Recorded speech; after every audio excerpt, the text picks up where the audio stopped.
আসসালামু আলাইকুম, welcome to my channel. আজকে আমরা শওকত ওসমান নিয়ে জানবো।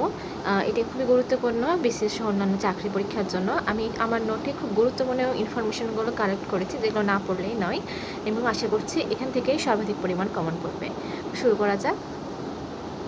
শওকত ওসমান, যার প্রকৃত নাম ছিল শেখ আজিজুর রহমান, তিনি তার মানে তার শওকত ওসমান এটি ছিল সাহিত্যিক ছদ্মনাম। প্রকৃত নাম শেখ আজিজুর রহমান। বিভিন্ন পরীক্ষার প্রশ্ন এটা আসতে দেখা যায়। এছাড়া অধ্যাপক জিল্লুর রহমান সিদ্দিকী তাকে মানুষের অপরাজেয় আত্মার প্রতীক হিসেবে অভিহিত করেছেন।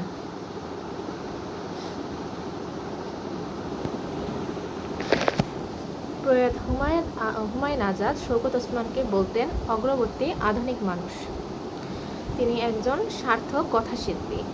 কৃতদাসের হাসি উপন্যাসের জন্য তিনি 1966 সালে আদমজী সাহিত্য পুরস্কার লাভ করেন। ঈশ্বরের প্রতিদ্বন্দ্বী গল্পের গ্রন্থের জন্য ফিলিপস পুরস্কার তিনি লাভ করেছিলেন।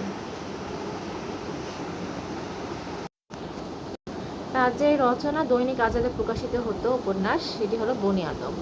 শওকত ওসমানের কালোত্তীর্ণ গ্রন্থ হলো কৃতদাসের হাসি। মুক্তিযুদ্ধ ভিত্তিক গল্প হলো দুই ব্রিগেডিয়ার। উপন্যাস ইংরেজিতে অনুদিত হয়। তার জননী এবং কৃতদাসের হাসি এই দুটি উপন্যাস ইংরেজিতে অনুদিত হয়েছিল। আর জননী যে উপন্যাস, সেটি ইংরেজিতে অনুবাদ করেছিলেন ওসমান জামাল।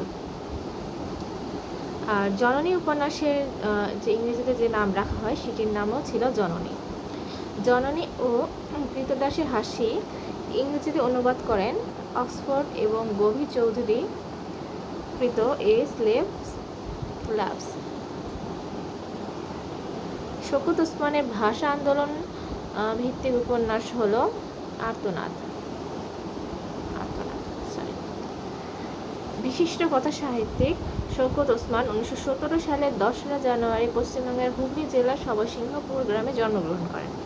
তিনি 1998 সালের 14 মে মৃত্যুবরণ করেন। এবার তার সাহিত্যকর্মগুলো দেখে নিব আমরা।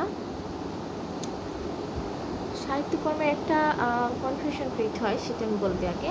সেটি হলো বনি আদম আর এই জননী উপন্যাস দুটি নিয়ে। বনি আদম ছিল তার লিখিত প্রথম উপন্যাস, কিন্তু যদি বলে প্রথম প্রকাশিত উপন্যাস কোনটি, তাহলে সেটি হবে জননী। কারণ এটি আমরা সাহিত্য বিচারে সেটাকেই প্রথমে ধরে, যেটি আগে প্রকাশিত হয়নি, তো সেই হিসেবে আগে প্রকাশিত হয়েছিল জননী। কিন্তু যদি বলে প্রথম লিখিত উপন্যাস, তাহলে হবে বনি আদম। আবার যদি বলে প্রথম উপন্যাস, তাহলে উত্তর হবে জননী। জননী উপন্যাসের চরিত্রগুলো দেখে নিব, কারণ তার জননী আর কৃতদাসের হাসি এই দুটি উপন্যাসটি বেশি ফেমাস। জননী উপন্যাসের চরিত্রগুলো দরিয়া বিবি, মোনাদের ইয়াকুব, আজহার, চন্দ্রকোটাল। লাইব্রেরি থেকে আমরা সহজে এই বইগুলো পেয়ে যেতে পারি। উপন্যাসগুলো পড়ে রাখা ভালো, তাহলে ক্যারেক্টারগুলো সহজেই মনে থাকে। এবার দেখো কৃতদাসের হাসি, যেটি 1962 সালে প্রকাশিত হয়েছিল। এটার একটি কাহিনী আছে। তিনি এটি মূলত আইয়ুব খানকে কটাক্ষ করে এই উপন্যাসটি রচনা করেছিলেন, কিন্তু সেটি মনে হয় আইয়ুব খান বুঝতে পারেনি, যার জন্য তাকে 1966 সালে আদমজী পুরস্কার দেওয়া হয়।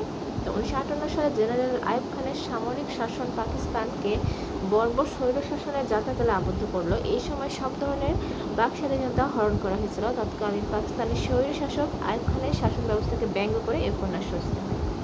এই উপন্যাসের মূল চরিত্র হলো তাতারি, আর উল্লেখযোগ্য চরিত্র হলো হারুনুর রশিদ, তাতারি এবং মেহেরজান।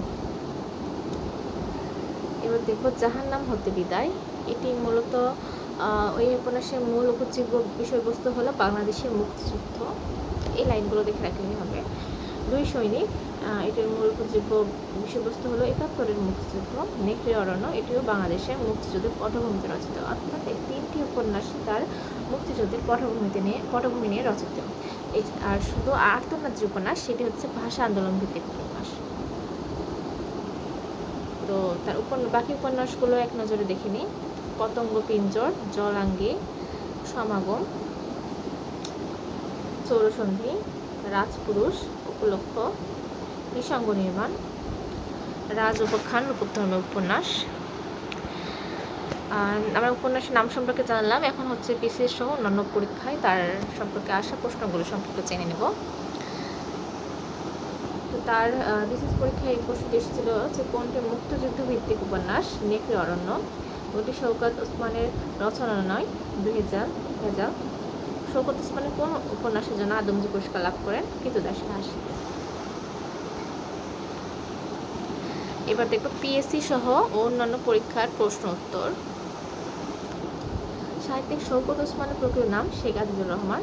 2 সৈনিক উপন্যাসটি কার লেখা? শওকত ওসমান। সাহিত্যিক শওকত ওসমানের প্রকৃত নাম কি? শেখ আজিজুর রহমান। শওকত ওসমান রচিত গ্রন্থ নেকড়ে অরণ্য। জন্ম উপন্যাসের লেখক শওকত ওসমান। তো এই ছিল আমার আজকের ভিডিওটি ভালো লাগলে সবাই লাইক কমেন্ট শেয়ার সাবস্ক্রাইব করে পাশে থাকবেন। আল্লাহ হাফেজ।